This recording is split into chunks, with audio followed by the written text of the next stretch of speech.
მოსალოცია ისიც, რომ საქართველო იცავს საკუთარ დამოუკიდებლობას და უფლებას თავად განსაზღვროს თუ ვინ იქნება საქართველოს ხელისუფლებაში, ვინ მართავს ქვეყანას და არიხევს უკან გარეშე ზეწოლის წინაშე. ეს ზეწოლა ყოვლადამაზრდენი ხერხებით ხორციელდება. მისი სქემა სრულიად პრიმიტიულია.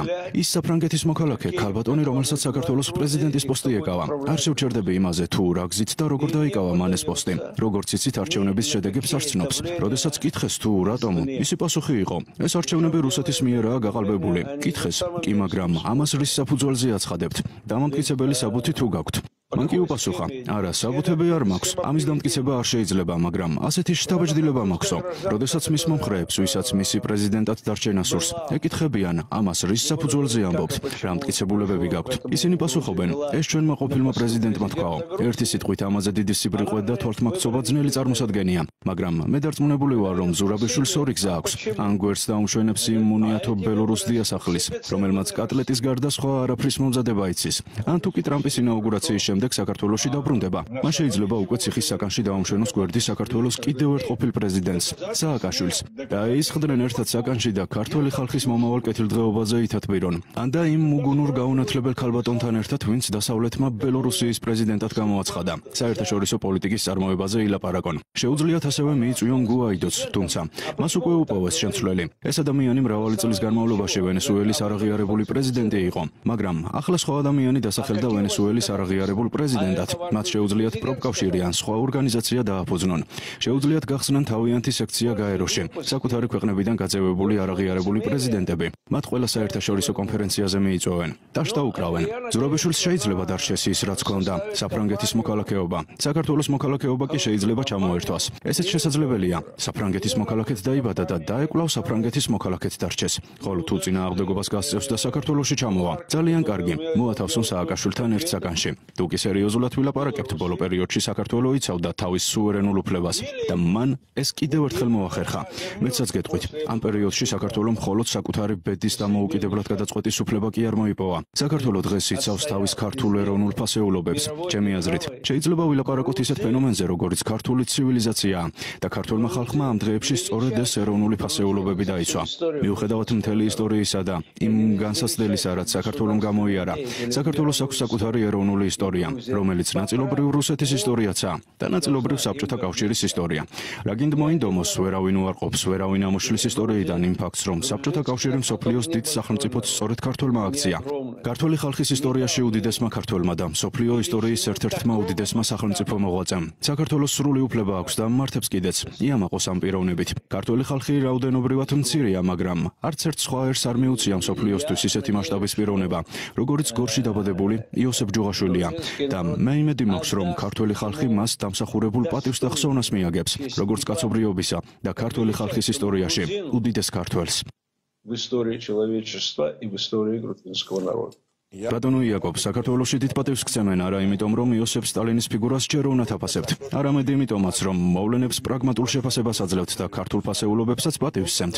თუ კი პარალელს გავავლევთ და წარმოვიდგენთ, რომ ისრაელის ყოფილმა პრეზიდენტმა ან პრემიერ-მინისტრმა ზურაბიშვილის მსგავსად იმოქმედოს და დასაბუთების გარეშე ამტკიცოს, რომ არჩევნები გაყალბებულია, რა ბედი ეწევა მას. ისეთი შთაბეჭდილება მჩება, თითქოს ამერიკელები საქართველოს მეორე თუ მესამე ხარისხოვან სახელმწიფოდ თვლიან.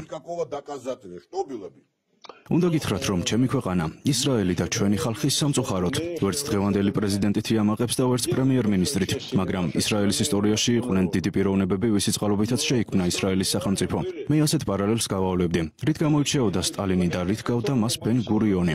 როდესაც ისრაელის სახელმწიფო ახლად შექმნილი იყო, მთავრობის უпростоრეთ მუშათა პარტიის სხდომაზე, რომელიც მაშინ ისრაელს ედგა სათავეში, ბენ-გურიონმა შეკრებილ გარკვეული ქმედება შესთავაზა. არ აქვს მნიშვნელობა რა იყო ეს. ერთ-ერთმა თანაპარტიელმა ჰკითხა: ბენ-გურიონ, ჩვენ ასეთი უშუალო მიმართვა გვაქვს მიღებული. დარწმუნებული ხარ, რომ ხალხს სწორედ ეს უნდა. მაშინ ბენ-გურიონმა დიდებული სიტყვებით უპასუხა: არ ვიცი, რა უნდა ხალხს, მაგრამ ვიცი, ხალხს რა სჭირდება. სწორედ ესაა მეთაურის განმასხვავებელი ნიშანი. სტალინმაც იცოდა, რუს ხალხს რაც სჭირდებოდა, რაც სჭირდებოდა და არა რაც უნდოდა. ოდესურ გამოთქმას თუ გამოვიყენებთ, ხალხს სურს ყველაფერი ჰქონდეს და სამაგიეროდ არაფერი მოითხოვონ. ამიტომ დაუშვებელი სიბრიყვეა ხალხი თავის ნებაზე ბრმად მიუშვა. ჭეშმარიტმა მეთაურმა ჭეშმარიტმა ბელადმა იცის, რა არის ხალხისთვის კარგი და ქვეყანას სწორი გზით მიხავს. ამით გამოირჩეოდა სტალინიც, ვინც მეფის რუსეთიდან დიადი საბჭოთა კავშირის შექმნა. უდიდესი, მაღალ განვითარებული სახელმწიფო, რომელიც დიდწილად დღეს რუსეთის წარმატების საწინდარი გახლავთ. ამის წინაპირობები სწორედ სტალინის მმართველობის დროს შეიქმნა. რაც შეეხება საქართველოში მომხდარ და ამჟამინდელ მიმდინარე მოვლენებს. საქართველოში სამსახურეობრივი ვიზიტით ძალზე ხშირად ყოფილ ვარ და მის შიდა საქმეებში საკმაოდ კარგად ვერკვევოდი. ახლაც მყავს მეგობრები, ვისი წყალობითაც ჭეშმარიტ საქართველოს ბევრად უკეთ გავეცანი, ვიდრე წინათ ვიცნობდი. მათი წყალობით შევიყვარე კიდეც საქართველო. მოსკოვში ხშირად ხვდები ქართველ მეგობრებს, მათ შორის ქართველი ებრაელებიც არიან. ხშირად ყოფილ ვარ ქართულ რესტორანში. ამ საზოგადოებაში მე ერთადერთი ვარ, ვინც ქართულად არ ლაპარაკობს. ყველანი ლაპარაკობენ ქართულად და არაჩვეულებრივად სულში ჩამწდომ ქართულ სიმღერებსაც მღერიან. ერთხელ ჩავიწერე ეს სიმღერები და გაუგზავნე ჩემს მეგობარს, საქართველოდან წამოსულ ქართულ ებრაელს და მითხრეს, როდესაც ვისმენდით, თვალზე ცრემლი მოგვადგაო. ასე რომ, შემიძლია ვთქვა საქართველოს ვიცნობ, მახსოვს შევარდნაძეც. მომიწია მასთან შეხვედრაც. სხვა მოღვაწენიც მახსოვს. მახსოვს ყველაფერი, რაც მაშინ ხდებოდა, მთელი ის უმსგავსობა, რაც ზედაპირზე ამოვიდა. მახსოვს პირველად როგორ მოვისმინე ის ნაცისტური ლოზუნგი, საქართველო ქართველებისთვის, რომელიც დღემდე თქვენი ყველა უბედურების მიზეზად იქცა. ეს იყო ქართველი ხალხის ინტერნაციონალიზმისა და შემწყნარებლობის აბუჯათაგდება. ქართველ ხალხს სხვა ერები არასდროს შეუვიწროვებია. საქართველოში უამრავი სხვადასხვა ხალხი ცხოვრობდა. ამ ლოზუნგმა კი ეს თანაცხოვრება შებრალა და დღევანდელი ტრაგედიაც სწორედ ამითაა გამოწვეული. საქართველო ქართველებისთვის კი არა, საქართველო ყველასთვის, ვინც იქ ცხოვრობს. აი ეს მახსოვს მე. ასევე დიდი შთაბეჭდილება მოახდინა ჩემზე ევგენი პრიმაკოვის მაგალითმა. მართალია ის კიევში დაიბადა, მაგრამ ის ცხოვრობდა საქართველოში, თბილისში. მე მას ვიცნობდი. პრიმაკოვმა მითხრა, სწორედ საქართველომ თბილისმა ამგზარდა ისეთ ადამიანად, რომ ბავშვობიდან შევიყვარე. ყოველი ერის პატივისცემა. იქნება ეს ქართველი, სომეხი, აფხაზი, ებრაელი თუ რუსი. მან მითხრა, ურთიერთობაში არავის პრობლემები არ შექმნია. ასე გავიზარდეთ. ესაა თბილისური კულტურა, ესაა ქართული კულტურა და ასეთი სწორედ იმიტომ მოა, რომ საქართველოში გავიზარდე. მახსოვს რუსეთის საგარეო საქმეთა მინისტრი იგორ ივანოვიც, რომელიც ასევე საქართველოდან იყო. მას შერეული სისხლი ჰქონდა. ყავდა ასირიელი, ქართველი, რუსი წინაპრები. ისიც მეუბნებოდა, საქართველოს სწორედ ესაა. ასეთები ვართ, ასე გავიზარდეთ.